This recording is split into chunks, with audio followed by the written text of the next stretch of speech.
glass of vodka next to the water glass. If I start to get nervous, I take a sip. So next Sunday, he took the Monsignor's advice. At the beginning of the sermon, he got nervous and took a drink. He proceeded to talk up a storm. Upon his return to his office after Mass, he found the following note on the door: sip the vodka, don't gulp. There are 10 commandments, not 12. There are 12 disciples, not 10. Jesus was consecrated, not constipated. Jacob wagered his donkey. He did not bet his ass. We do not refer to Jesus Christ as the late JC. The Father, Son, and Holy Ghost is not referred to as Daddy Jr. and the Spook. Oh, my God. David slew Goliath. He did not kick the blank out of him. When David was hit by a rock that knocked off the donkey, he did not say he was stoned off his ass. We do not refer to the cross as the big T. Wow. The Virgin Mary is not called Mary with a cherry. Oh, that's inappropriate. That's out of order. He was drunk. He was toe up. The recommended grace before meal is not rub-a-dub-dub, thanks for the grub, yay God. So this is... That's a good one. Take a sip, now to go. Wow. That you got... I mean, you got tipsy that quick though, but that sounded like that was a little sermon though. He got loose. It sounded like Mary with a cherry. That sounded like that was... So Keith, let me give you my new one. I ran across. There's these 4 guys, and one of them's Indian, and it's 4 of them. They go up to the top of the mountain, and so the Indian guy, he looks over and he jumps off. He says, "This is for my people." So then you had a Chinese one. He jumps off. "This is for my people." And then there was a black guy and a white guy left. So the black guy grabbed the white guy and threw his ass off the mountain and said, "This is for my people." I just saw that. I saw that this weekend. And while I don't condone that behavior, the late JC. I understand how it happened. I'm talking about when you get it with the rock. I understand the concept. Consecrated but not constipated. Yeah. That's my kind of service. I really enjoyed that. I can see the members, the congregants looking around like, what's happening? That was probably his last sermon. Oh no, it's a following. It's a following. They can listen to Trump and some of his rhetoric. The priest doesn't he look so angelic, so victimized? Just. But how we go from the fight to now you're Mr. We're gonna hear that tomorrow night. You're Mr. Demure and pitiful. Just pitiful. But man, that ball spot picture just does it for me. Yeah, I'm telling you. Yeah. If dude walked around with his head looking like it looked for real, that is not the campaign picture. No, like you ain't seen the picture. No, I posted it on my Facebook page. Like that mountain of hair he got combed over, man, you brushed that mess. I said, oh, Melania is mad every day when she look at this dude in. I mean, he got like baby hair in the front, like the women that be wearing the lace front wigs, and they keep that baby hair out to pull back. Right. He got that in the front. Speaking of which, what? Kennedy, her mama did that little baby hair thing on the side. And she said, "Poppy, look." Because she had a baby hair coming out. Oh, that's your keep talking about his grandbaby. She's trying to figure out like what's this baby hair thing we got. That baby hair, but yeah, it's you saw the article I sent you. I didn't get to read it, but I did see the title. Yeah, and what it is this whole thing about vilifying female Secret Service agents because like they don't believe just like. People said they believe black folks should fly a plane. They don't believe that women should be in the Secret Service and in these roles, yet alone leadership. Woman pointed out there have been women in the Secret Service since 1971.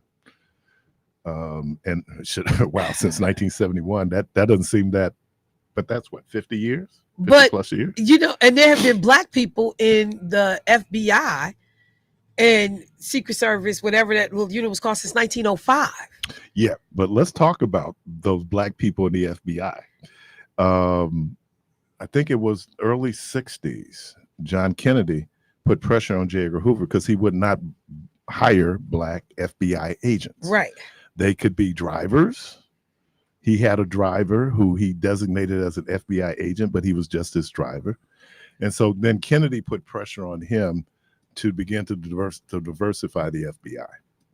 So, yeah, I mean, and we want to get into that's what's so amazing, how some of these things have flipped, because for many years, certainly during the 60s and 70s, black people had a very poor view of the FBI because of COINTELPRO.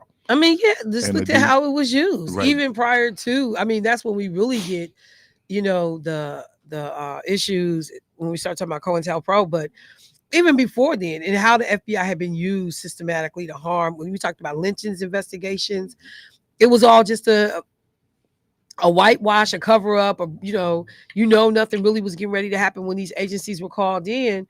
But that's why I say, for all these black people hooping and hollering about Donald Trump, pay attention to who he keeps around him in his immediate circle. It's not people of color. And it's interesting. Any color. This man don't trust nobody but white folks around him. And all of these black people sitting up here trying to sell people. Tim Scott never had a chance of being the vice president. Never. Why? Because he was a bachelor? Yeah. The fake fiance that's never gonna materialize. Well, she materialized. Not until I said into a wife. But it happens. You can break up. Oh, how convenient. They just got engaged 20 minutes ago. Right. So we breaking up already? Right. What I was reading the story. And you're gonna be an instant daddy at 3, but go ahead. This is my stepdaddy. Come on now. And give him credit for the boldness of wanting to marry a white woman from the great most black state. Republican men are married to white women. What are you talking about? What's the boldness in that? Oh, I didn't know that. Well, do we need to run down the list? Most black Republican men are married to white women that are high profile. I ain't talking about y'all regular brothers in the community. Talking about y'all black Republicans. I ain't talking about y'all. The regular brothers. I'm not talking about y'all. The Run-of-the-Mill brothers. I'm just saying. You talking about a different level. I'm talking about a different level. I'm just saying. Yeah, I ain't talking about. I almost said his name. Caller, welcome to the program. Hey, good morning, y'all. Good morning. Hey, I'm going to ask you a couple of questions. Okay. And I'm going to leave a blank. Okay. But the blank basically fills in for all the questions. So I'm going to see if we're on the same page. Okay. When I, as a racist Republican, look at a black person saying that they support me and what I'm doing, I think of them as blank. You don't have to answer right now.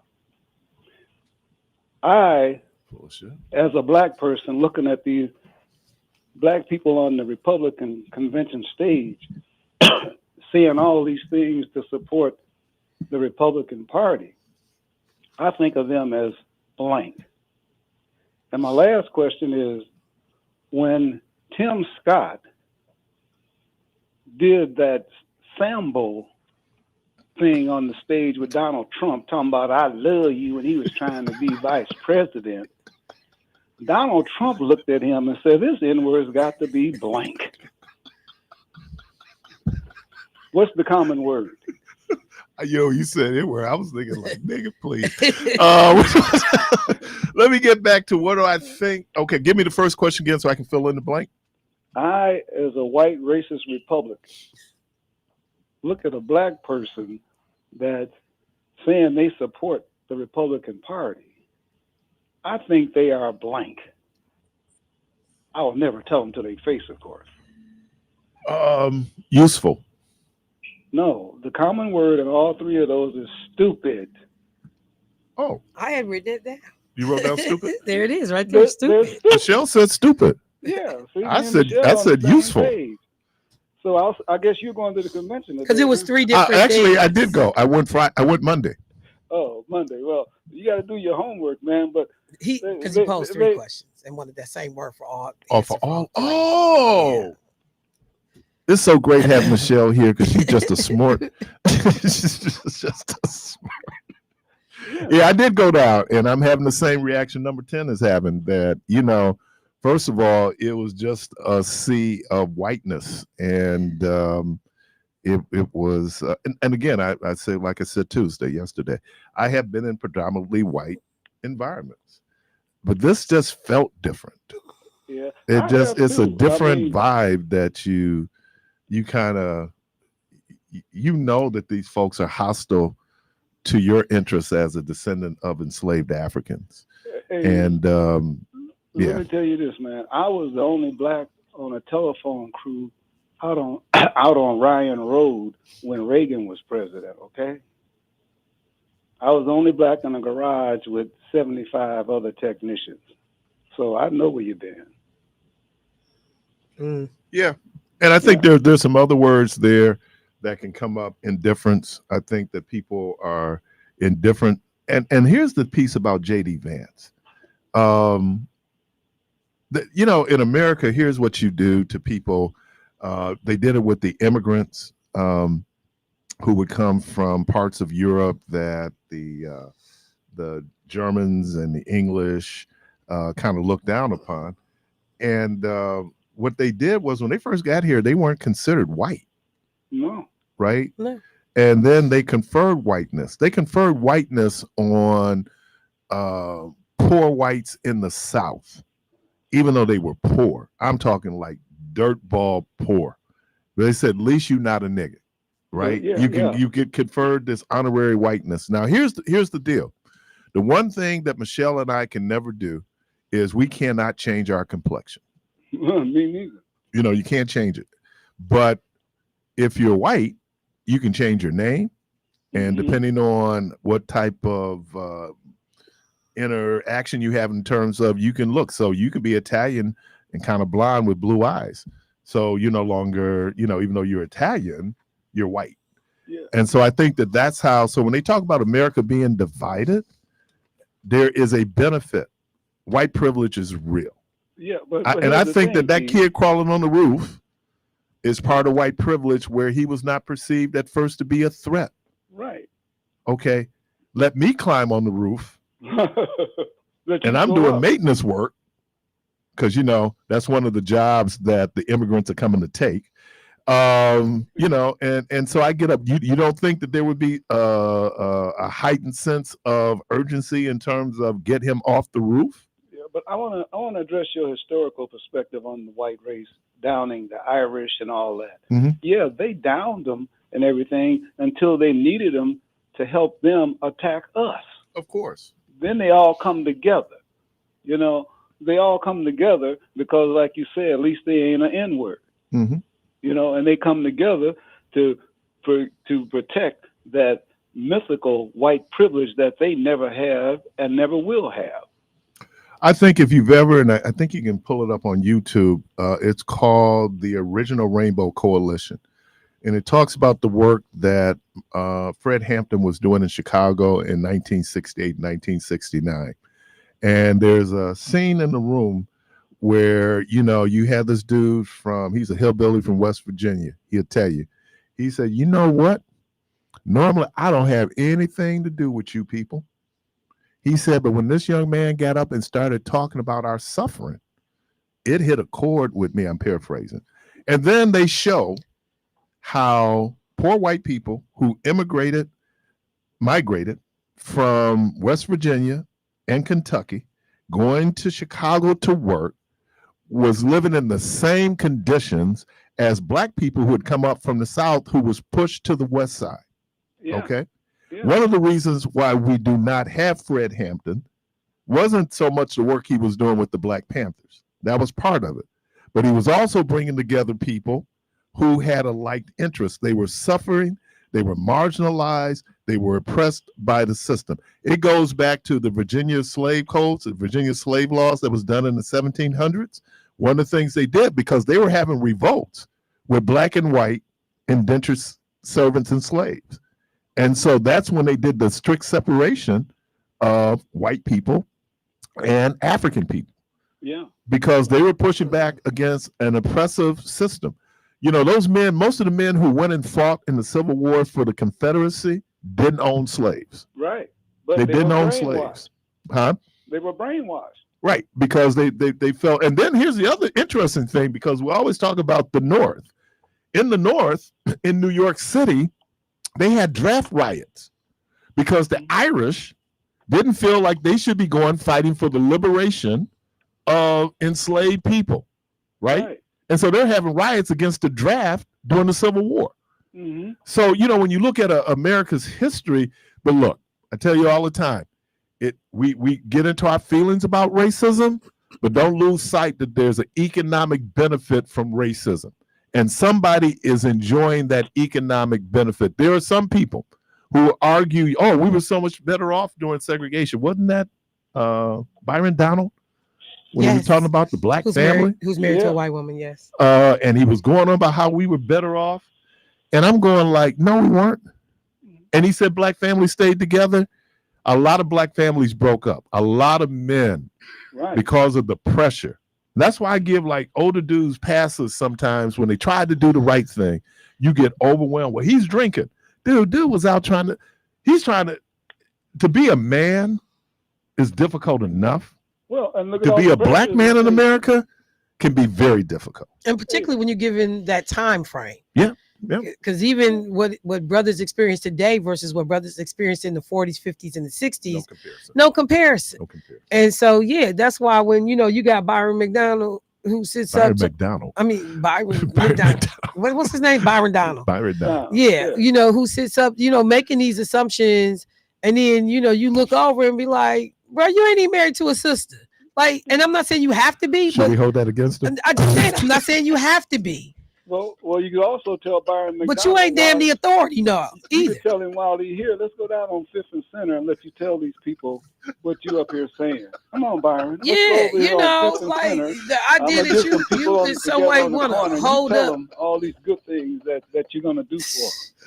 I'm laughing because I remember a voice guy was running for judge, and he's married to a white woman, and this voice I'd heard before called this other station, this other radio station back in the day, and said, "Excuse me, is there some reason why you're not mentioning your white wife?"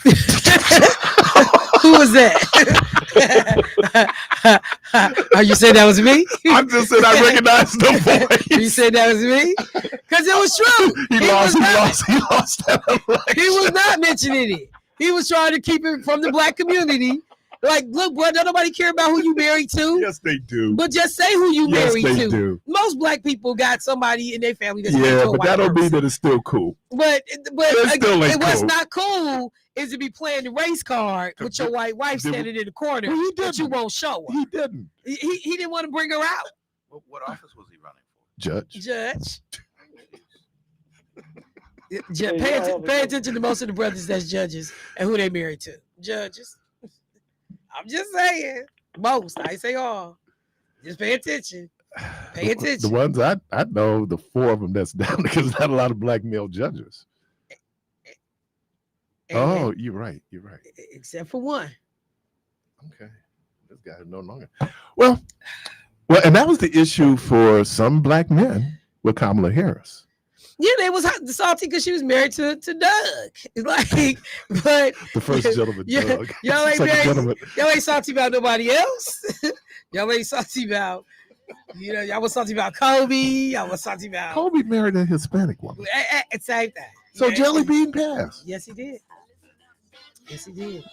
Wow. So, like, I'm just saying, not upset. Okay. But the racism of the right-wing extremists against J.D. Vance's wife. Yes. Let's talk about it. Talking about he gonna be soft on immigration. But they don't appreciate that Donald Trump's wife is an immigrant too. But see, you're a white immigrant. What was interesting though, when Mitch McConnell got booed. Oh yeah. With his Asian wife, yeah. Who was standing next to him. Right, I know. Did he know he was there? He knew, and You he announced the delegates, that was pledged to Trump. You couldn't even hear him. They booed this dude, and she's standing right next to him. Yeah. All right, you're listening to Community Voice. Call RC. I'm gonna grab you right after the break. We'll be right back.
You're inside Community Voice on WNOV 860 AM and 106.5 FM with your host, Keith Parris.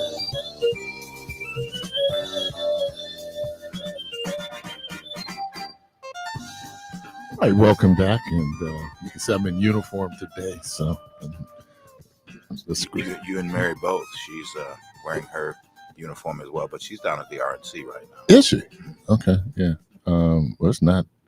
They don't go into session until this afternoon, right? She's just going down to walk through. And her and Ramel, I don't know, maybe it's something with the press or whatever, Okay. Caller, welcome to the program. Good morning. Hello. Good morning. Good morning. How are you? I'm okay. Hey, I'm from Chicago. Mm-hmm. In Chicago, we experienced something that y'all don't ever experience in their world. And that's what it is. Not in grammar school, but in high school. When we get bused to them neighborhoods, to the white people neighborhood, we experience racism that y'all don't ever experience. We get into writings. And if you don't know who your friend is, when you in high school, you experience the riot. You have never walked into a bowling alley, not in Milwaukee, You know how loud a bowling alley is? Mm-hmm. A bowling alley is real loud. You have never walked into a bowling alley with 4 young black boys. And when you walk into the bowling alley, this is lunchtime. When you walk into the bowling alley, ain't number white folks. It get quiet. And you hear in the background, look at them niggas. And when you walk in,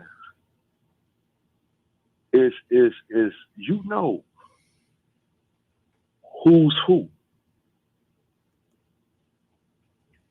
People try to go like, well, we're not gonna participate in that. You don't have to participate in that. When you eat lunch and you see black people out there, especially black girls, and you see white boys, they ain't even kids, they grown men. And they walk up with them German Shepherds and them Rottweilers and them whatever dogs they have, and they let them loose on them. And we in high school. We ain't even grown. And they let them dogs loose on us. We sitting in the lunchroom, bro. You don't have to go out there. But by you being black, you take your ass out there. They sicking them dogs on us. You get up. I don't care if you're in the church. You get your ass up and you go out there and you defend them people. All right, man. Appreciate you. Hold on. Well, I don't know where you're going with this. When y'all don't experience this. Y'all don't experience being on the bus and a white man on the bus, and you don't see them white people standing out there, 20 dudes on the bus stop, and they let the bus open on you, and them boys rush in. Well, what I'm trying to say is this, bro. We cool. What I'm trying to say is this. United we stand, divided we fall, bro. When them people come on them bus, they coming on them bus to whoop every black people at. Care how you look, what type of situation you in, and if you don't get up and try to fight, they're gonna try to murder everybody on that bus. We know when it comes to racism, Mexicans is with the white boys.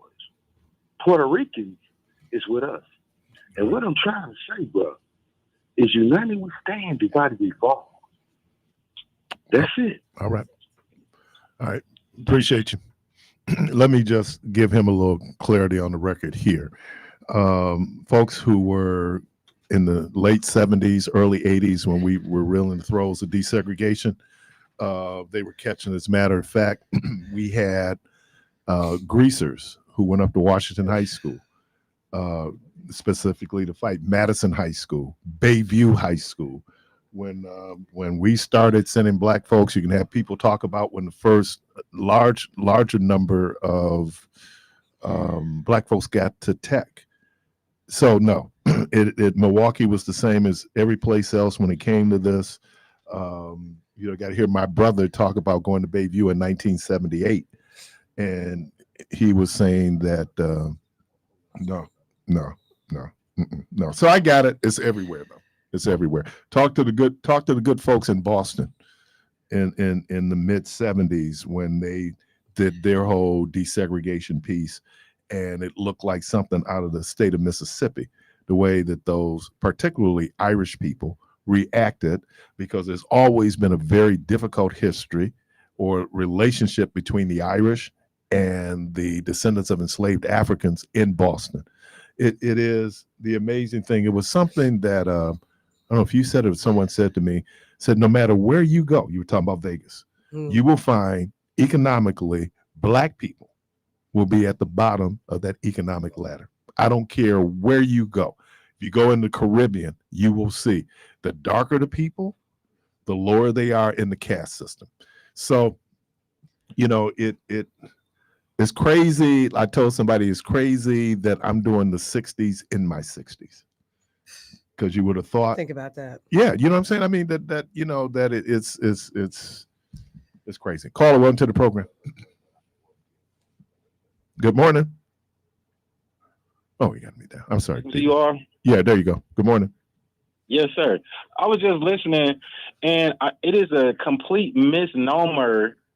It is absolutely ridiculous to even contemplate the idea that Black people in Milwaukee were not exposed to brutal racism by white people. Yeah. It is so ridiculous.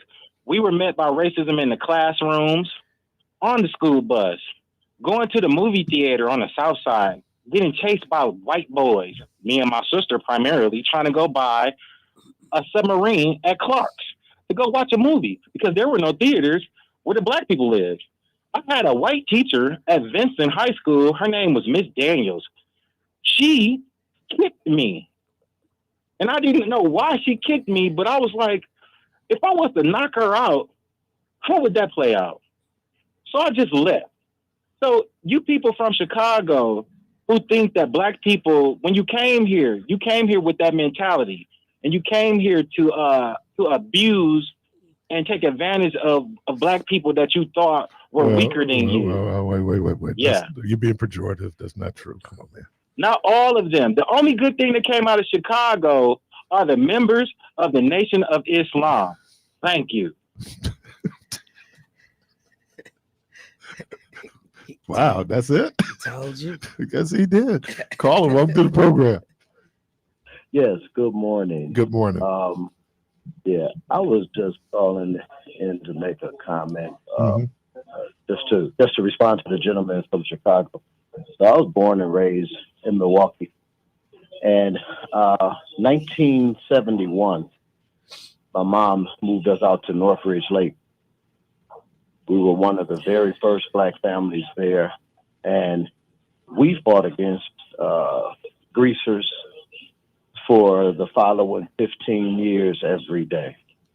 My family and I was the youngest of four, and there was another Black family that moved in about a week and a half after my family. And us two families stood together, and we fought multiple white families, predominantly Polish families who were greasers.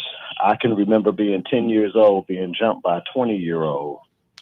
I can remember them setting my mother's car on fire. I can remember them spray painting N-word, go back to Africa. I can remember we had some cousins come up from Chicago, some Black Stone Rangers, and helped us regulate out there. But we fought for 15 years straight. And so I understand what the gentleman is saying, but we had dogs loosed on us, chains, bat, switchblade, and we just responded with equal amount of force. But it wasn't just secluded to Chicago and other areas. Racism is everywhere. It was then, and it still is now. So I just wanted to give the brother a little bit of correction about going through something, because, again, our fight lasted 15 straight years in Northridge Lake. Mm-hmm.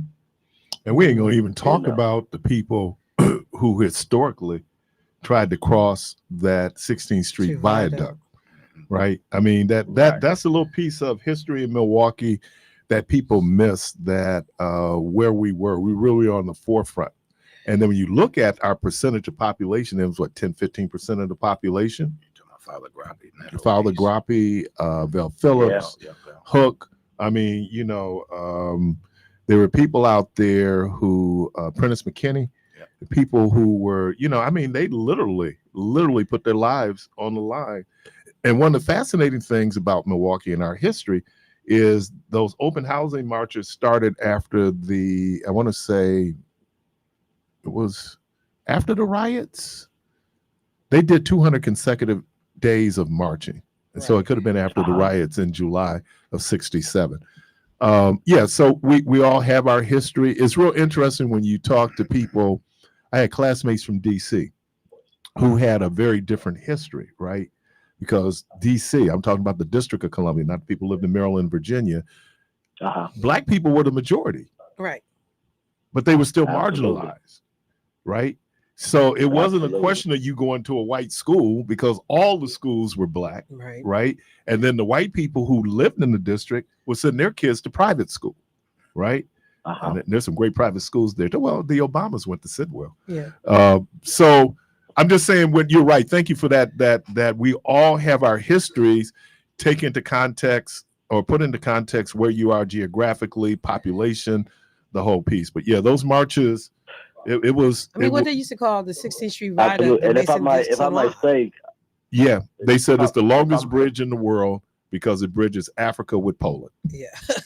And if I might say before I hang up, thank you. I think that you guys are doing a wonderful job. I listen every morning, and then I also just find it funny that the gentleman said that divided we can't stand, but yet the first thing he did was make a difference between Milwaukee and Chicago. Let's unite. Yeah, and let's not even, because that conjures up the Bears and the Bulls, right, and the Cubs, and especially the White Sox. Oh my God, man! I miss that we're not in the American League anymore. Because when the White Sox used to come up here, dude, it was drama, man. I done seen like crazy bar fights, clearing out downtown bars, and you see the damn baseball jerseys, and you like, what is happening? He's like, these is all white boys tearing up the bar. Oh man, downtown. They had a game one year, and I guess they figured they're in Chicago, right?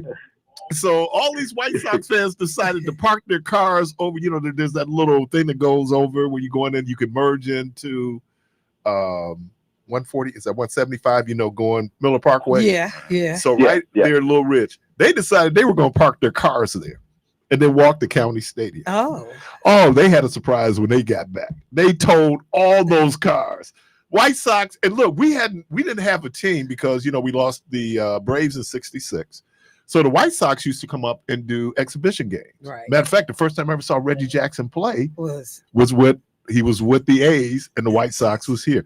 But man, I miss the White Sox. Now the Cubs fans come in, they're so nice. They really are. You go down to the third ward. The difference between the Yankees and the Mets. But you just struck a nerve with me. So when the Braves left, how long was it before we got the Brewers? We got the Brewers in 70, I think. And the Braves left when? 66. So it was like a 4-year period where we didn't have 65, 66. a major league team. I remember when they made that announcement. I don't know why I started crying. It seemed like we just went dark here. Wow. Because we didn't have an NBA franchise at that point. Right. Bucks hadn't started.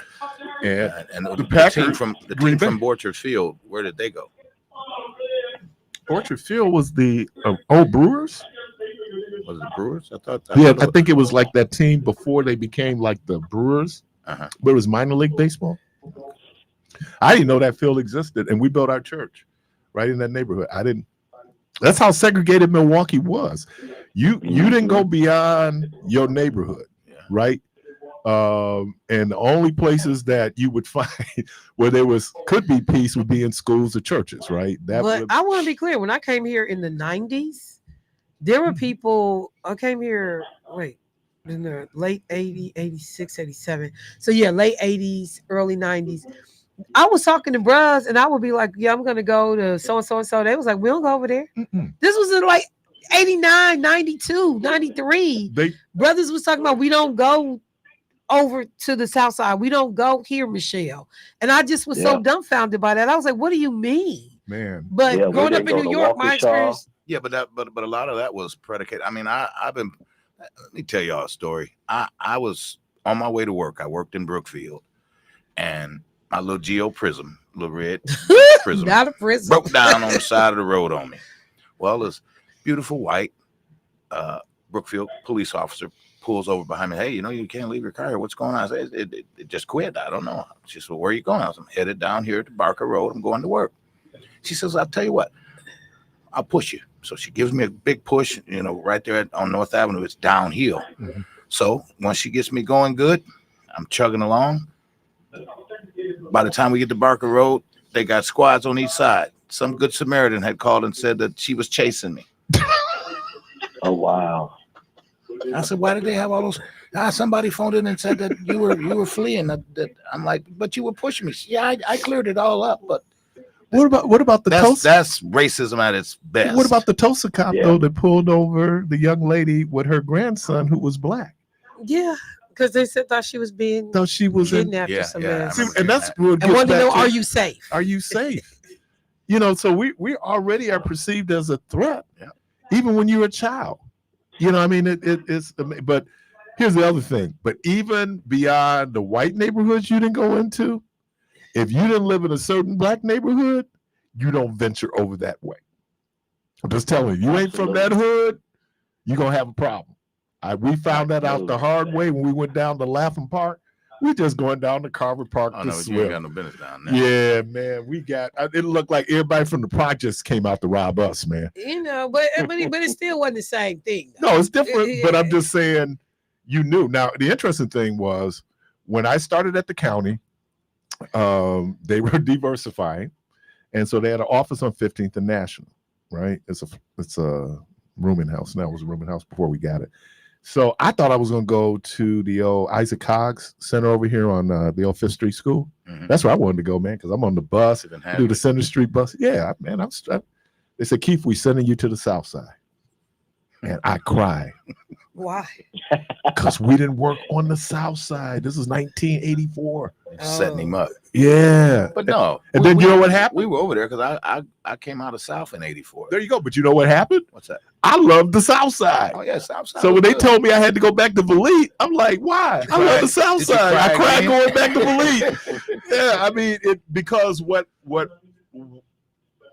part of segregation, what segregation does, and we all know this, it creates silos and walls, right? And so you don't want people from Milwaukee to have interactions with people in Washington County, because if you do, a lot of those myths that you have about Black people are probably going to be destroyed. And you had a whole lifetime of hearing this is how Black people are. That's why I was laughing. My good friend Will Martin was talking about the Juneteenth day they do in Washington County. I said, boy, that must be something. What does that look like? I don't know how many Black people in Washington County, but I do have a friend who lives in Washington County. As a matter of fact, he owns a house in Washington County. But I think that part of that, but then hopefully I'm not being Pollyannish and being naive to believe that if we could just all get together, we'll be able to live in peace. I don't think so. Yeah, that's the question I asked yesterday. When you say that, what we're hearing from the Republican National Convention is we need to unify. Who are they talking about unifying? They ain't talking about us. And I think it became clear because I'm seeing articles now saying how the GOP is a unified party, but I don't know. And then there are things out there that a whole lot of well-meaning white folks, you're well-meaning, but you haven't been changed. All right, man. Appreciate you. We got work to do. Oh, Thank man, you all. A whole lot. All right. You're listening to Community Voice. Going to take a quick break and be right back.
Phone lines open 414-444-5250, 414-444-5250. All right. And we're going to, all right, so now I'll interview my guest. Michelle Bryant, welcome. She's still here? Yeah. How are you? I am good, but well, let me ask you this question as I'm the political operative that you are. Not the operative. Such a what should word. No, I mean, on you it looks good. So what should people take from the Republican National Convention here? You know, I don't know exactly, and I say that because I mean we already knew what to expect coming in. Ultimately, everybody was going to line up. That whole line about we are now a unified front. You bring the Nikki Haley's into the fold, the Ron DeSantis's. You know, you get people on board. I keep imagining. I strongly endorse. Yeah, I mean, just no, that was her. She started off with I strongly endorse. Yeah. That's interesting. Strongly. So, you know, I think that it is business per usual for the Republican Party in terms of how the community, you know, tries to figure out like where do we play in this whole thing. But it just does it feel convention-y to you here? It doesn't, and I think part of it is you mentioned this. It is, and I don't know what Chicago's going to look like. It's not going to look like this. Well, it's not, because even they have to do a security because it's going to be at United Center, right? Right, but there will be like Chicago businesses who themselves throw events, right? Like the local. Oh, and I wanted to bring up. I mean, I wanted you to circle back on the Alpha piece because there will be special interest groups, you know, sororities and fraternities that throw their own events in connection to the DNC being in town, not necessarily supporting one party or another, but giving their members an opportunity to, you know, engage and understand what's going on. Like the one thing I see missing here is that a lot of the local people didn't understand or know you could throw your own events, that you could still bring the community out even if you don't get to be in the perimeter. It is just dead. And I keep trying to think about like Paul Ryan and some of these major Republican mainstays in Wisconsin who you got the RNC happening in your state and you know where to be found. You're not at the table. He's person non grata. Yeah, because Trump runs you out of your own state, man. Like, oh my God. It's ridiculous. Okay. But this piece about the alphas. Let me do this. And there's a second group. Oh, okay. Okay. Alpha Phi Alpha fraternity has reportedly become the second black fraternity to institute a ban on transgender members. The ban follows a debate at the fraternity's annual convention and a subsequent vote and approval process. It is yet unclear how the ban will be enforced, how many active members it applies to, and whether it would only apply to new members or current members. Eric Webb, the director of the communications for Alpha Phi Alpha, said, "We have no comment" when reached by The Guardian. I'm reading an article from The Guardian. According to GLAAD, Alpha Phi Alpha ban comes about 7 years after Phi Beta Sigma, another black fraternity, passed their own ban against transgender members. While Phi Beta Sigma did not respond to requests for comment, The Guardian found that multiple chapters' bylaws include verbiage that limits membership to natural-born males who are identified as such. GLAAD reported that Phi Beta Sigma ban came after the organization accepted its first transgender member. A representative from GLAAD told The Guardian, "It's unfortunate that an organization birthed from the historical exclusion of the majority of its members from non-black Greek organizations based upon race is committed to creating an environment where potential black transgender and queer alphas and those already within their ranks feel less safe and are further marginalized." The Alpha Phi Alpha ban comes despite the fraternity's decision last year to move their annual convention to Chicago from Florida in protest of Ron DeSantis' harmful racist and insensitive policies against the black community. Alpha Phi Alpha fraternity has an unmatched legacy of social justice, advocacy, and leadership for the black community, the general president, Dr. Willis Alonzo III, said in his 2023 statement. And it's an environment of manufactured divisions and attacks on the black community. Alpha Phi Alpha refuses to direct a projected $4.6 million convention economic impact to a place hostile to communities we serve. Although we are moving our convention from Florida, Alpha Phi Alpha will continue to support the strong advocacy of Alpha Brothers and other advocates fighting against the continued assault on our communities in Florida by Governor Ron DeSantis. Alpha Phi Alpha Fraternity, Inc. is the U.S.'s oldest Black intercollegiate fraternity with members including Martin Luther King, W.E. Du Bois. I did not know Dick Gregory was an Alpha. Yeah. I mean, they go back to 1906, Cornell, when they were founded.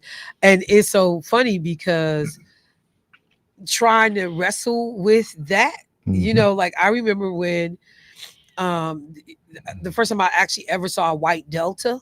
And I know who the first white Delta was that was admitted to the organization, but the very first time I ever saw a white Delta, I was in Kansas City at a function, and I stood there and I was just standing there like, what's happening right now?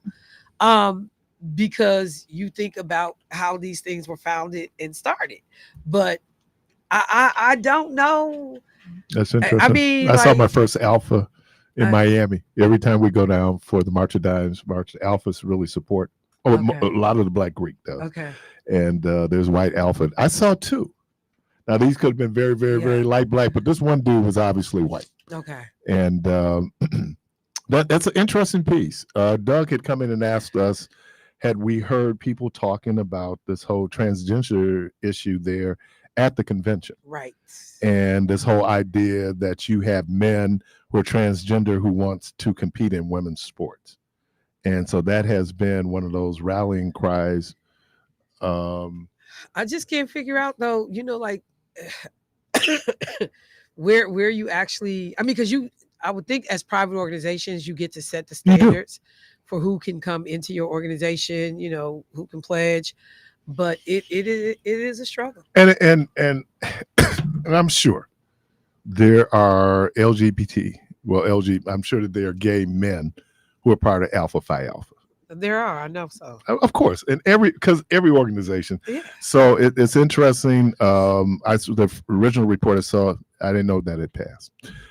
We have the great honor to have on the line with us Mayor Keisha Lance Bottoms, the former mayor of the great city of Atlanta. Good morning. Good morning. It's great to join you. And sorry for the little confusion and what we were doing, but I'm glad you were able to spend a few moments with us this morning. I was doing background. I certainly watched what you did. You were mayor of Atlanta during a difficult period in the country, correct? I was, and for the majority of my term, Donald Trump was president, which made an already difficult job even more difficult. And so as we look, you're calling us here in Milwaukee. We're in the midst of the Republican National Convention. How do you respond, if you've been watching? Well, how do you respond to some of the things, particularly when you look at descendants of enslaved Africans and the things that they're saying, and certainly the attacks that they're making on the Biden administration? Yeah, it's very disappointing. And I, as you mentioned, had the experience of being mayor during one of the most difficult times in the history of our country, going back to 2020 when we were in the midst of a pandemic and all the things that we witnessed and endured in the summer of 2020. There was a man in the White House who made it extremely difficult to govern in our cities. And things changed almost instantly when Joe Biden became president. And what we have to remind people, I hear a lot of people talk about having money in their hands when Trump was president and how they felt like life was better. But we have to remember, we got to look at this comprehensively. There was a child tax credit that Republicans refused to extend to help put checks in people's hands in our communities. Under this president, there has been money put toward vocational and training, vocational technical training, to make sure that we have the appropriate job training in our communities. Student debt relief for those in college, tapping insulin at $35 a month. These are things that impact our communities directly. And we talk about the elections being about the future, which they absolutely are. But when you have a candidate from the past who is attempting to come back to office, we have to remember the things he's done, the things that he said, and what that can mean for us for the next 4 years. How do you get through? I mean, we have to obviously deal. Obviously, hopefully, I'm not being repetitive, but the issue for some folks is the age of President Biden. How do you get the message out of the good work that his administration has done, and particularly how some that good work has impacted, descendants of African American communities? Well, I want to remind people that Donald Trump is not that much younger than Joe Biden. Mm-hmm. So let's remember that, first of all. And second of all, I've got four children, 3 of whom are teenagers. 1 is a college student. So I understand the difficulty of breaking through the way that we traditionally have received our information, whether it's listening to morning radio or whether it's watching local news or cable TV news. For young people especially, they are getting their information in a variety of ways. So we've got to take it to them in the way that they receive it. One way, of course, is via social media, and the other way is taking it to the streets, meeting young people where they are. In Georgia, when we had this very close election, when we were trying to send Raphael Warnock and John Ossoff to the Senate, we did things it sounds pretty simple, but we did community block parties. The old-fashioned way that you get people to pay attention and engage. And I think it's incumbent of all of us, if you know a young person, if you have a young person in your household, don't give up on them. I know that it's exceedingly frustrating for me as a mother, because I know a lot of people feel the same way I do as a parent, that young people just don't listen to us.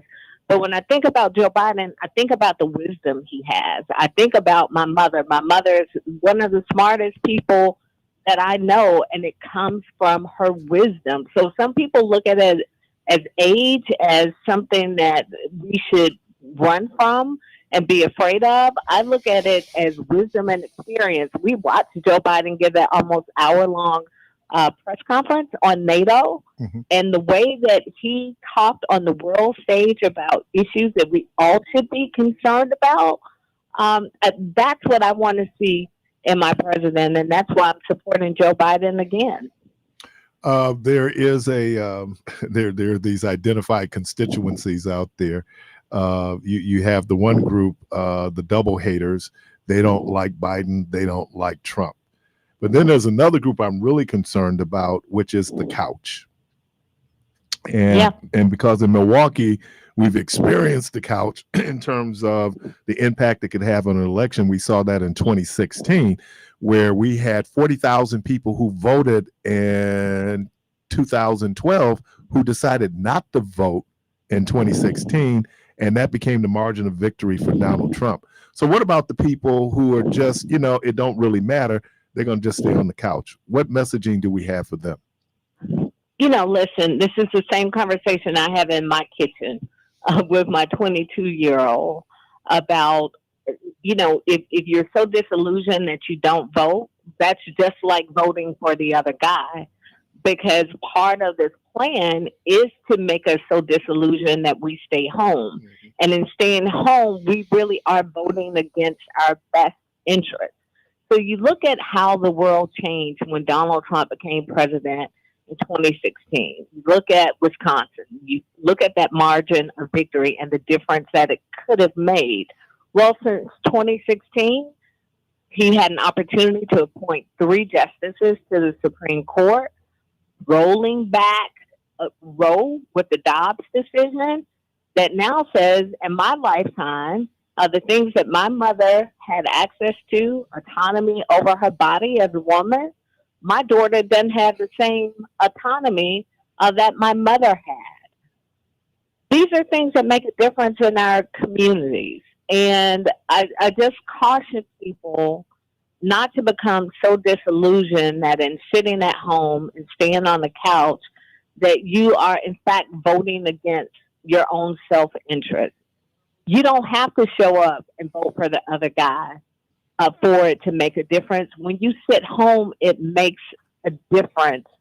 When we look at what we need to have done in this country. We need the John Lewis Voting Rights Act passed. We need those protections that were in Roe for women to be able to make decisions about their own bodies. We need that restored. We need money for vocational training, technical training. We need student loan debt forgiveness. We need insulin caps. We need those things. And the only way that we can get it is not that you just go and vote for president, but you got to vote down ballot. You got to vote for your Congress people, whoever is on that ballot. You got to make sure that you vote, whether it's a local city council person or a judge. It all makes a difference in our community. You know, one of the interesting responses to the Trump election was our 2022 midterm had incredible turnout. And normally 2022, you know, this is midterm off year. We don't have that turnout. And I think what we were able to kind of get a sense of that people are definitely voting or showing their anger towards Donald Trump. Are we getting away from that now where we're so much focused on Joe Biden and his age that we're not really focusing on Donald Trump? We absolutely are getting away from that. And that's really frightening to me because what I see is that the extremism that we've seen with Donald Trump is becoming normalized for us. That we have been exposed to so much trauma under the policies that he put forth, the way that he governed, that we're beginning to think that it's normal, and it's not. We shouldn't have a president who says he wants to be a dictator on day one. We shouldn't have a president who's looking at what's happening on the world stage and who is cozying up to dictators and authoritarian leaders and think that it's okay, that it's normal. It's not okay. And our most powerful weapon is our vote.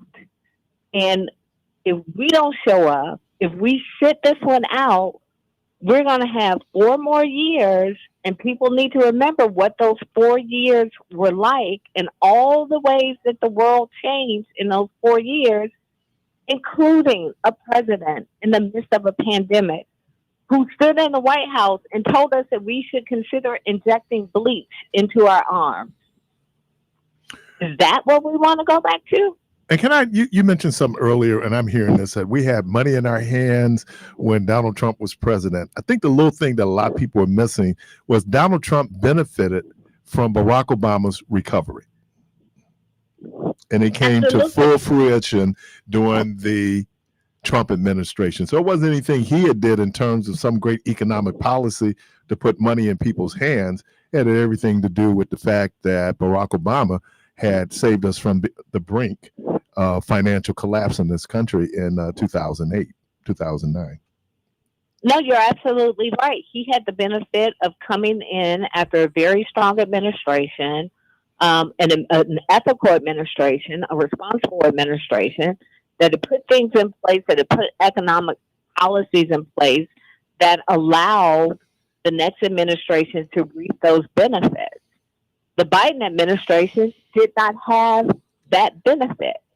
And again, coming out of a pandemic, there is a correction period that has to happen. Yes. People seem to forget, supply chain disruptions and the economic disruptions that we endured. But even with that, even in the African-American community, we're at a record low unemployment rate for African Americans. So I think, of course, with social media and this access to 24-hour information and oftentimes disinformation, sometimes things feel in ways that aren't necessarily reality. But I can tell you, as having served as a mayor, that our cities are in better shape because of the Biden administration.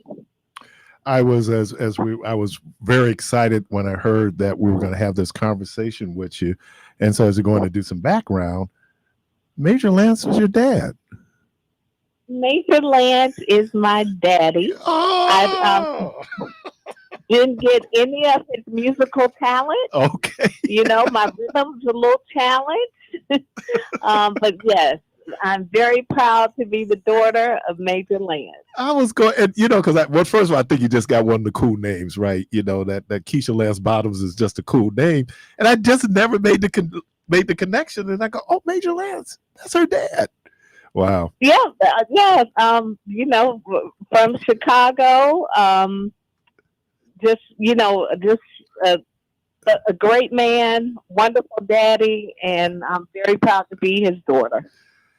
Well, I admired the work you did. Again, we were watching you real time, try to navigate. Certainly 2020 was just a crazy year, and what you were doing in terms of your leadership down for the city of Atlanta and the great line of great mayors that the city of Atlanta has had, great Black mayors that the city, and you're one of them. So really appreciate that.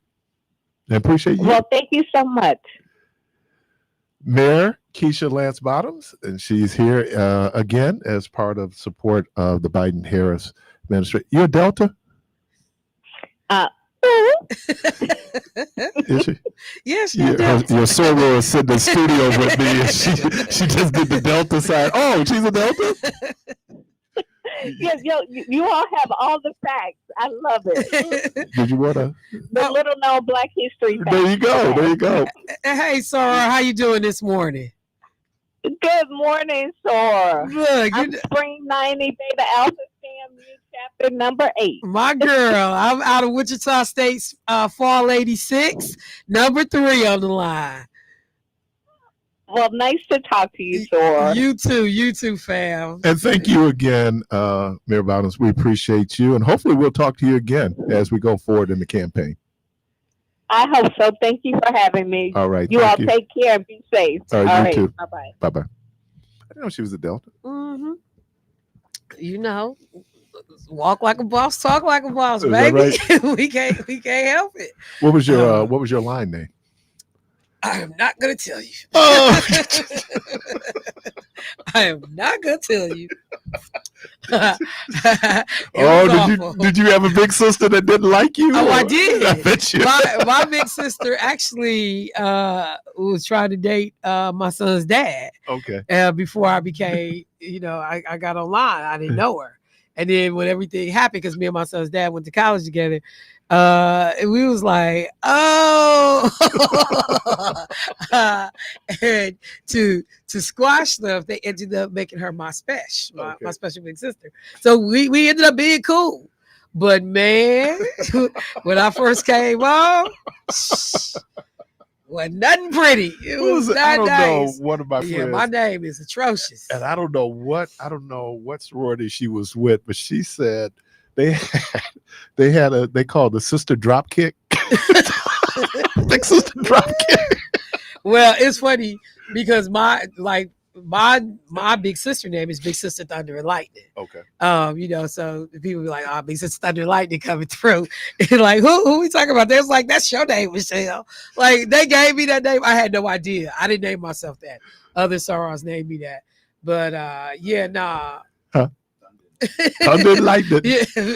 Big Sister Thunder and Lightning coming through. And I really was laughing. I was like, who?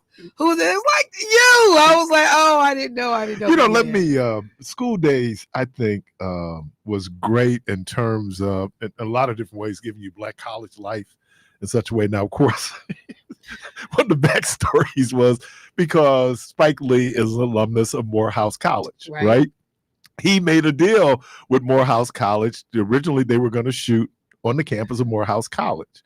But then when the school got wind that he was going to be talking about the color divide. Colorism, yeah. Yeah, they kind of asked. So I think they ended up at Morris Brown. They did. Right? And, but what was it? Big Brother? But it was real. Big Brother Almighty. I mean, and this is the thing. It's like, why are you running from these conversations? They real conversations right. that are actually still playing out today in 2025. Exactly. But if I could for a second, before former Mayor Lance Bottoms got on the line, we were talking about the whole, fraternity piece, the Greek letter piece with Alpha Phi Alpha and the transgender. And Beta Phi Sigma. And Phi Beta Sigma. Phi Beta Sigma, sorry. As a part of the 2025 agenda, pornography and transgender are interlinked in this plan. So they want to outlaw pornography.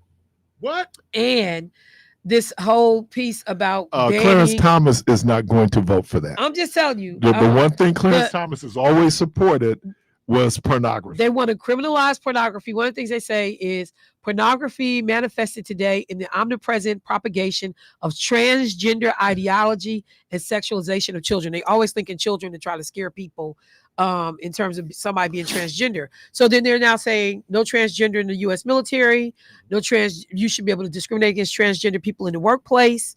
And so when you come out as the fraternity and say we're banning transgender people in the fraternity, but you think about the broader implications of folks saying, should you be able to ban transgender people in the military service, transgender people in employment opportunities? Then that creates to me an interesting conversation. How do you defend it on one hand? Because now are you saying as a member of Alpha Phi Alpha, we support banning transgender employment? We support banning transgender people being in the military? Like, how do you deal with that conversation? And then this the other part that just even makes all of it even more sickening, as the Heritage Foundation is pushing this agenda around pornography, because Donald Trump, pornography king. You got the Didn't he sleep with a porn star? I mean, he was on the cover of Playboy 1990. Okay. He used to have strip clubs inside his casinos. Okay. That's not pornography though. But I'm just saying, adult entertainment. You know, and then you got Stormy Daniels. So all of this is That's so porn. How people overlook whatever it is just to further their own agendas. And I think this is what's had been so troubling. It whenever we have these conversations around LGBTQ issues, there is more emotion than science. And what I mean by that is that people, because our lived experiences, what we have been exposed to, we don't understand, or we, in our minds, many of us as heterosexuals, cannot understand a person born in a male body, right? But emotionally in other ways might be female. That's a scientific thing, and that we need to sit down and talk about the science. People are, because one, I think we have to get away from this whole idea. First of all, we use things like choice, right? Your sexuality in many cases is not choice. Because as I always say, who would choose to go through some of the stuff that people have who would choose to be a black man and gay in America? Right. Yeah. Yeah, that's what when I wake up, what are you gonna do? Man, I'm gonna be black and gay in America and a male. Right. And black men already dealing with our sometimes insecurity when it comes to our masculinity and then our understanding. So I think we have to have a more fact-based conversation and take the superstition and the emotions out the conversation. Now, look, we have been programmed to think and feel a certain way, but that doesn't make it right, okay? And then when you begin to look at it, so I wonder, because I think, didn't they, I think when I read the article, they said that, was it Phi Beta Sigma had admitted a transgender person. It's either them or the alphas. I don't know. I mean, you're right. Now, again, it's a private organization. You have the right to say who can and cannot be part of your private organization. We get into the military, that's different. But it's troubling. And I know there are gay alphas. Yeah. I mean, like, so I mean, there are gay everybody. There's gay deltas, there's gay everybody. Everybody. You know, and so I think it becomes that thing though, because would you as an organization stand up and say, as an organization, we support discriminating against transgender people in employment? As an organization, we support discriminating against transgender people in, like I said, military service. Why do I care if you gay, if you're trying to serve this country, when so many people won't do it? Is there gay in a foxhole? When the bullets are flying, are you sitting up here saying, I mean, no, I want to know that this person got my back? Right. And I mean, and I get that it's one thing to say gay versus to say transgender, you know, but I just think that when you start standing up strong saying we are willing to discriminate based on this for our organization, it really does do something in terms of the broader context of rights of people and how you show up as an alpha now in the community on behalf of other groups. I think that there, and I think about one of Dr. King's aides, Walter Fauntleroy. Yes. Who he became mayor of Washington D.C. Didn't he? And then he served in Congress. And this was back in the 80s, and this was a couple of things going on. You know, we're just coming off, but AIDS, and when AIDS had hit, you saw activism from gay people advocating because gay people were dying because of indifference of the government in terms of their suffering and trying to come up with a cure to AIDS. And so the people who were then dealing with gay issues akin their struggle to a civil rights struggle. And Lord. And of course, he's being a Baptist minister. Folks lost their minds. I think what they were saying was I think that why the reaction was there was a thought that being gay is a choice, right? Right. You don't choose to be black. Okay. And so to equivocate your struggle with black people's struggle, right, it shouldn't happen because the homophobia, which was really crazy because I think Fauntleroy was with Dr. King when Bayard Rustin was working with Dr. King. And I'm sure Bayard Rustin wasn't the only gay person that was around Dr. King. Right. And so it's and in our community, it becomes an issue because, again, we act as if there are no gay black people.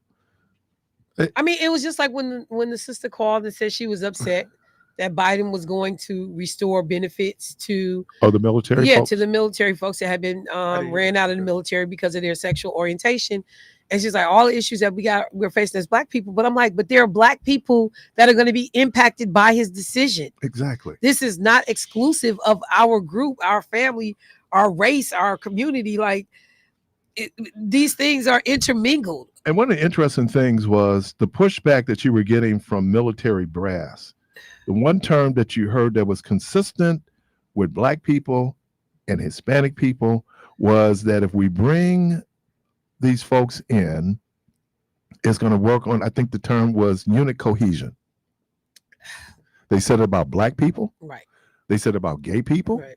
They said it about women. That's why they were able to get away with segregated troops for so long. Because they're making this argument. And so I think you're right. And look, if you're any marginalized person should have an affinity and support for other marginalized people, even though your marginalization might be somewhat of a different experience, is still being marginalized. So anyway, I just don't, like I said, and I was kind of surprised because I didn't know that would be an issue. I wonder, will it become an issue with the sororities at some point? I mean, like we have seen that, so there are like this subculture of transgender people, or just bros, cross-dressing. I don't know, but like we have subcultures of what they call, oh my God, what do they call?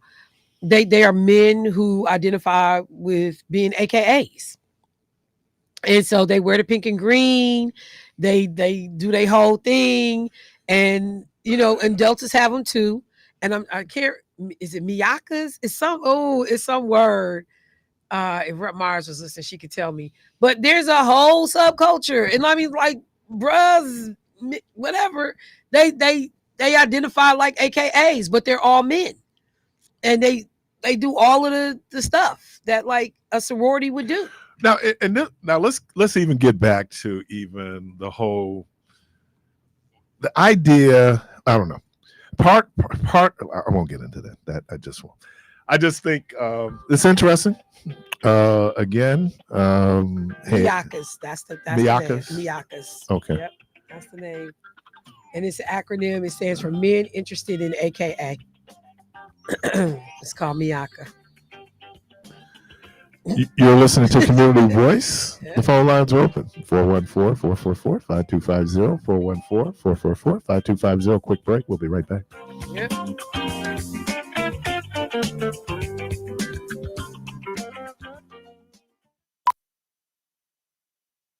Where do grown-ups go in the water park capital of the world? Well, go to a water park.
WNOV 860 and W293CH 106.5 Milwaukee.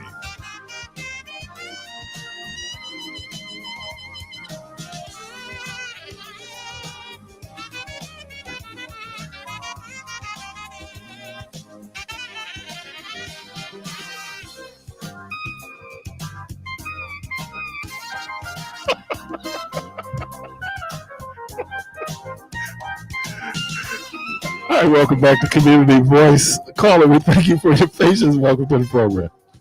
Well, first of all, I'd like to say good morning to you. I hear you're talking, but you know what I find to be funny, like when some people are like homophobe or they got something against homosexual people. Everybody gets so quiet when it comes to the Catholic and Baptist churches because all of them that's violating these boys are the men.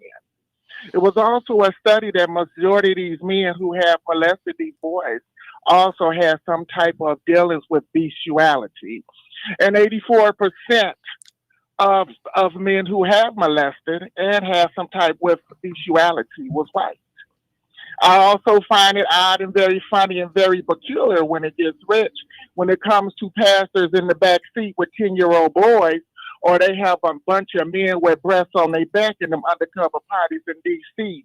I'm talking about them old school Republicans, so nobody got nothing to say.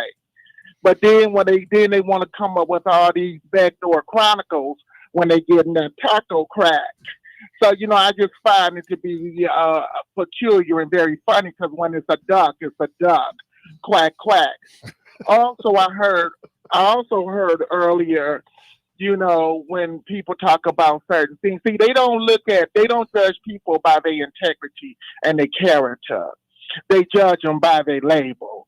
And then you have a man sitting up here holding the Bible backwards who is not even a God-fearing man. And when you look at Leviticus, it forbids incest. And then you have this man sitting up here talking about if that wasn't his daughter, he'd date her and she looks like a great piece of ass. So I just wanted to share that with you. And on behalf of our the seniors in the neighborhood, a lot of them are getting very, very tired because they feel like niggerism is the new white supremacy to our neighborhoods, and it's stopping them from getting their groceries. So I just wanted to share that with you. So have a great day, by the way. All right, thank you. Yeah, and you know what? It's interesting because let's just talk about Congress, right? There is a group on the Hill that's called the Velvet Mafia, right? And the Velvet Mafia is the many aides who work for different congressmen across political stripes, right? That are gay. Right. And so the idea, and it has to be, I think it would be jarring and difficult to have people who are hostile to your existence, yet you work and support those people. Now I understand and that's the whole thing about power. Like when people, power is just this thing. So power says that Nikki Haley will come out and again, she didn't do a full-throated and she just said, I strongly endorse. What I just thought that just stuck out at me, right? Like, well, what does that mean? And then she just went on to start talking about other things. But people want power. Nikki Haley wants to be president. She understands as a Republican, right now, the Republicans are controlled by MAGA. And so if you want to continue to do work as a Republican, then you get on board, right? I mean, there's this complete shifting where people, again, because of power. I thought it was interesting when I was just listening, I had to turn it off because some guy did an electoral map and he said at this point, Donald Trump could get 300 electoral votes. You only need 270. But it means it depends on who you listen to. No, but I'm just saying, but when I heard that, and then I got to thinking like, yeah. And so then they said because Dems are getting that data, well, they're worried about their congressional seats or their senatorial seats, as well they should be. But it's no different than the Republicans who are getting on board with Donald Trump. Yeah, and at this point, because they don't want to be primary. All of this conversation about Joe Biden dropping out is nonsense, and Democrats need to stop it. They need to stop it. They are doing more damage than they are good at this point. This man is the candidate. I'm sorry. Y'all don't have nobody that y'all getting ready to pull out no hat, and we're going to, unless Joe Biden keels over and dies or becomes incapacitated, this dude is the candidate. And so like they're talking about like local elected officials who won't be publicly seen with Joe Biden. Oh yeah. And it happened here. I mean, I'm saying, they said Senator Baldwin won't be seen with Joe Biden. I don't who else? It was somebody else from Wisconsin. I remember when Mandela wouldn't be seen with was it Biden? Who was it? Mandela? It had to be Biden. Obama? No. Biden. Yeah, that was a long time ago. Hillary Clinton? Biden. It was somebody they said he wouldn't be seen with. Okay. And then people like, oh, scheduling this and scheduling that. Like, I don't care for that. Because if these people have enacted policies that have advanced the rights of LGBTQ people, have advanced, the conditions for people that are marginalized in these communities, and have done the work. And so you got a gaff on stage where you don't perform well. 90 minutes, of that 80, you don't perform well. I don't know. But it was bad.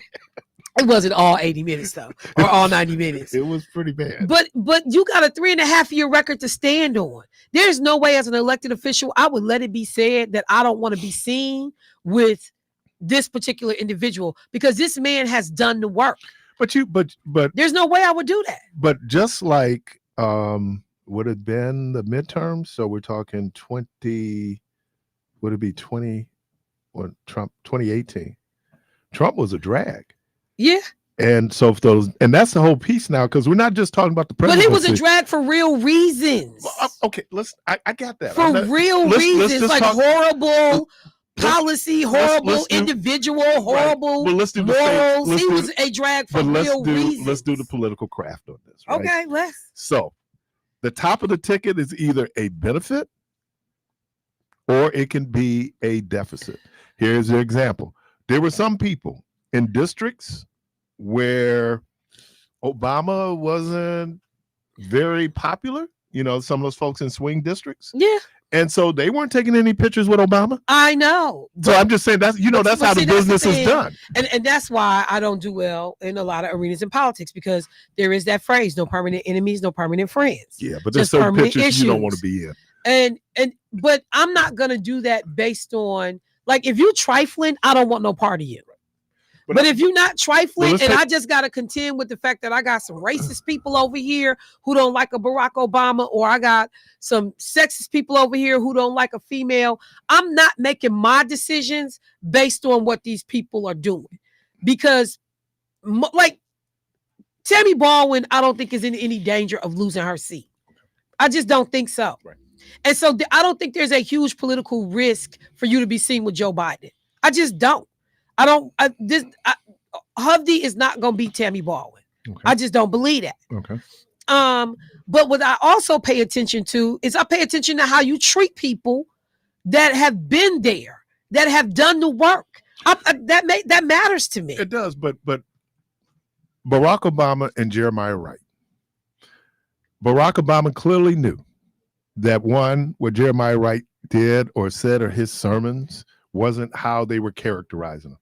But it didn't matter, because at this point. But Jeremiah Wright tells Barack Obama, distance yourself from me. But was it when Obama? It wasn't Barack saying, I'm distancing myself. He ended up the campaign. The campaign ended up doing it, but Jeremiah Wright was one of the ones that initiated that. He was like, look, bro, I'm not trying to hurt you. Was it at the convention? It was something where Jeremiah Wright was going to do a prayer, and they pulled it. I'm trying to remember what the event. Back and look. I don't know if it was his. But because Jeremiah Wright certainly understands that. I mean, I think that's the thing about all of this that's just him. So superficial. He had a stroke, so we really. Oh, he had a stroke? A few years ago, yeah. Oh, a few years ago, okay.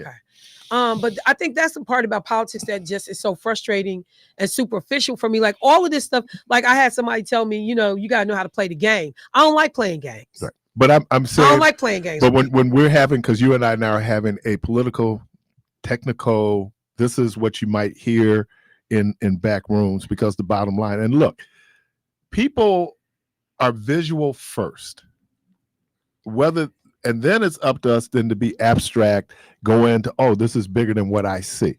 But for a lot of people, it's what they see. Right. And that becomes, I talk about optics all the time. Exactly. And so I'm just saying, so we can talk about the morality, right and wrong, but we also understand in politics, that is an oxymoron. Morality, that is an oxymoron. So, and it's very fluid. What is moral, right? It's very fluid. Like you were talking about, well, you come out against this, like I give you come out against abortion. Mm-hmm. but now you have to deal with IVF. Right. And there are people out there who cannot have children, but this science allows them to have children. Right. And you said that you're for us making babies. That's the problem. And so when people are being emotional, people being superstitious, i.e. religious, what happens is you're missing facts.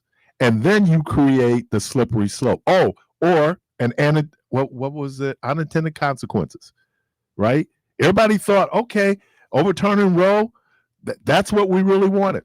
Now, right now, as quiet as it's kept, there are some dissatisfied Republicans because they've softened their platform to plank on abortion, right? Where, now Trump comes up, well, just leave it up to the state. I wanted to ask Mayor Bottoms, how does that impact your daughter? What are Georgia laws in terms of abortion? What are they? Because, again, that's an impact. And here, this has direct impact on someone because that's a woman who she's in her childbearing years.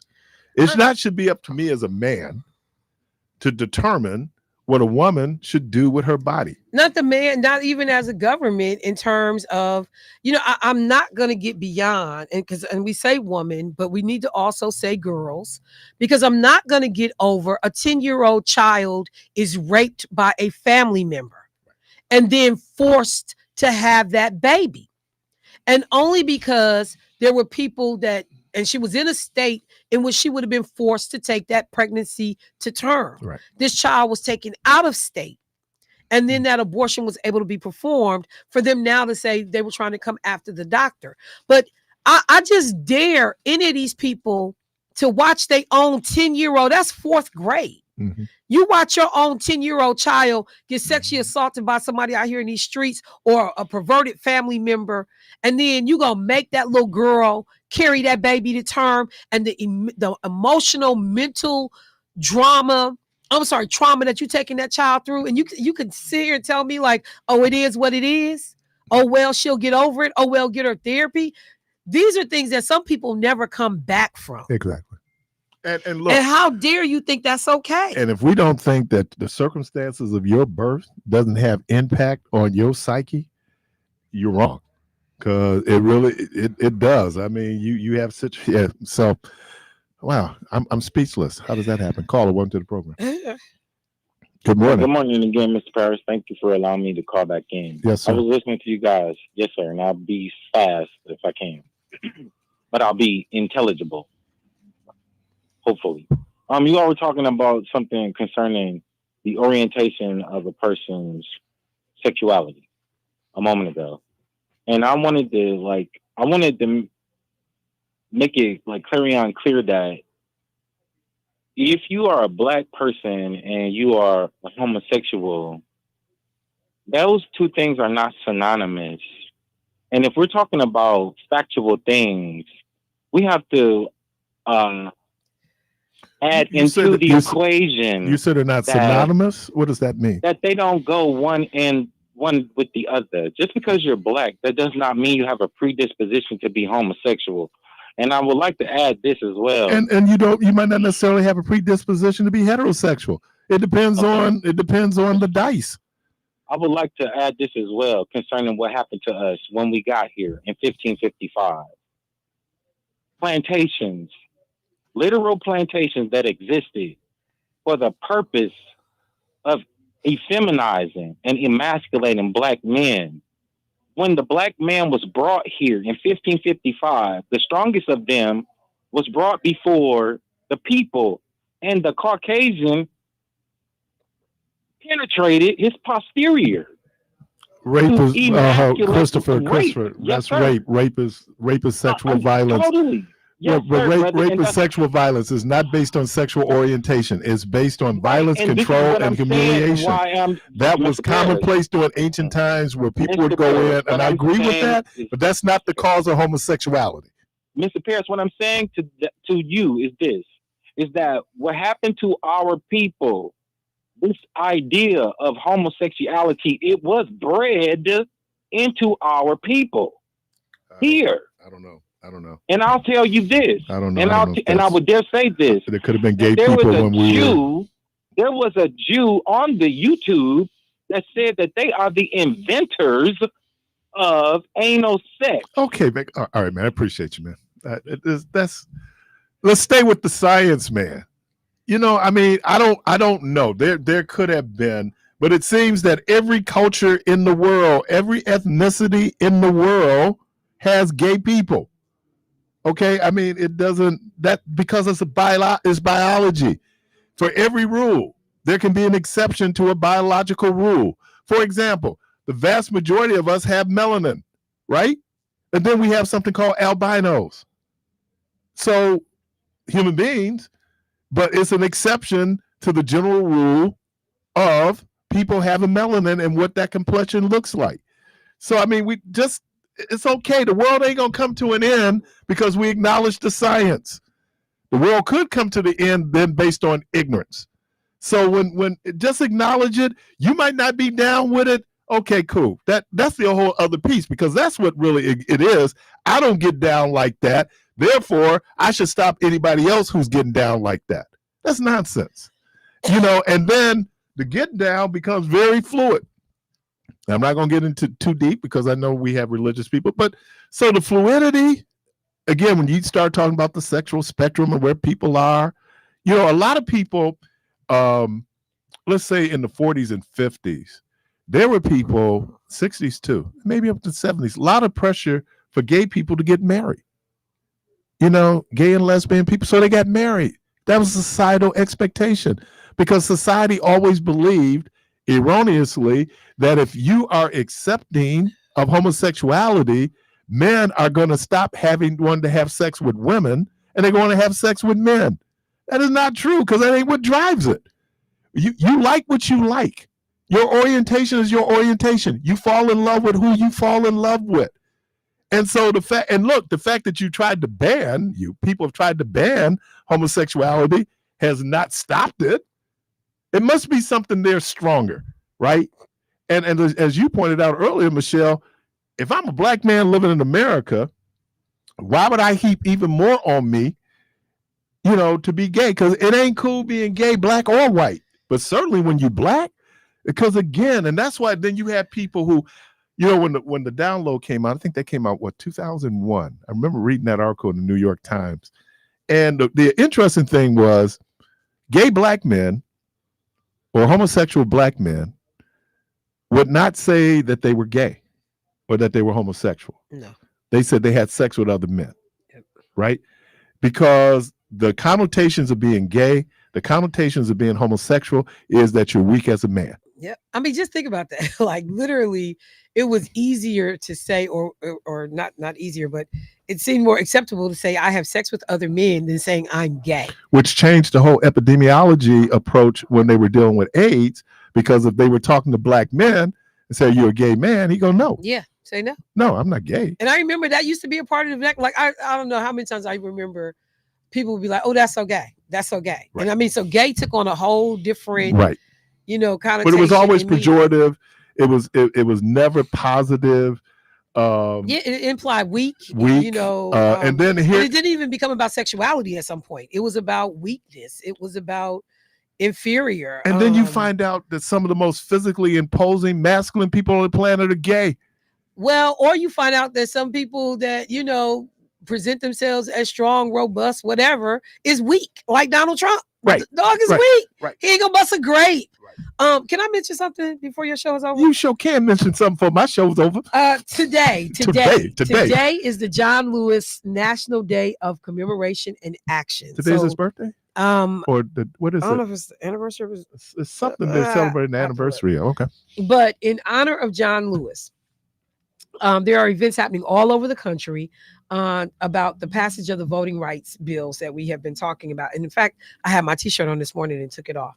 But the NAACP and the League of Women Voters here in Milwaukee County are holding an event that started already this morning from 10 a.m. to 4 p.m. over at Vel Phillips Drive, 2375 North Vel Phillips Drive, near the Pete's Fruit Market. And press conference is happening at 11:30. And also, I didn't know this part, the NAACP branch members and their partners are scheduled to speak at 4 p.m. at the RNC North Speakers Platform near Dr. Martin Luther King Drive and McKinley Avenue. They're going to get there around 3:10, but there is a cookout today. There is food. So they are inviting people to come down, talking about what we need to do to try to get these voting right bills passed and protection for voting rights. And so that is happening as we speak. The NAACP, Milwaukee chapter, Milwaukee unit, and the League of Women Voters, 2370 Pete's Food Market, near that area. Right across the street from King Solomon. Yeah. Oh, okay. Yeah. Yeah, absolutely. And I love that lot there. Yeah. Okay, they mentioned that. That used to be I lived in that neighborhood back in the day. There used to be a what? There used to be like a little top lot. Oh, really? Yeah. I lived, like I said, lived in that neighborhood. Oh. 2448 North 4th Street. It clearly brings back good memories. You're smiling so hard. Oh, God, yeah. All right, you listen to Community Voice. We're up on the last break of the program. We'll be right back.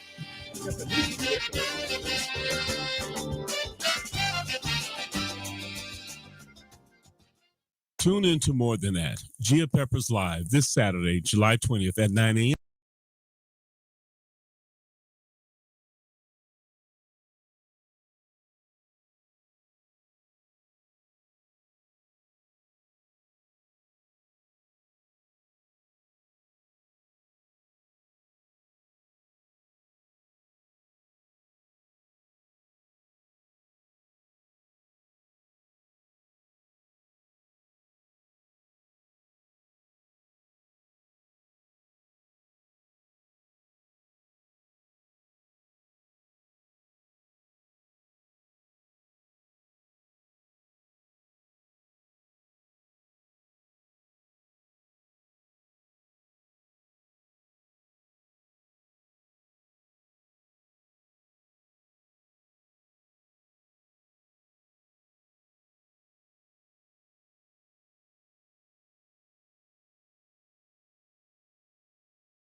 All right, welcome back to Community Voice.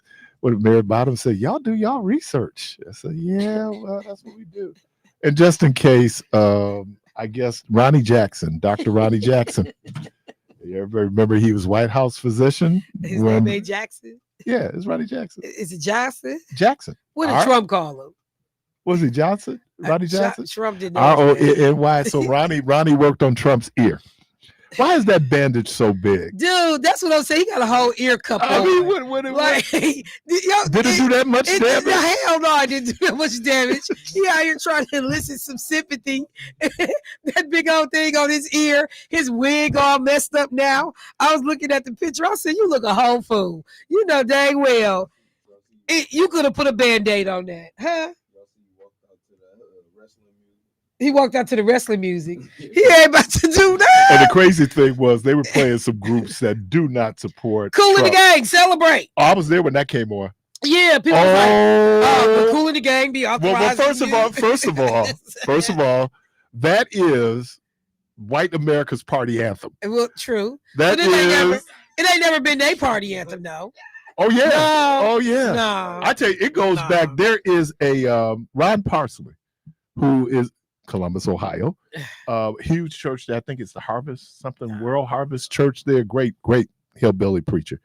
But conservative, the whole thing. He did a whole thing where in church they was using Celebrate as their praise and worship.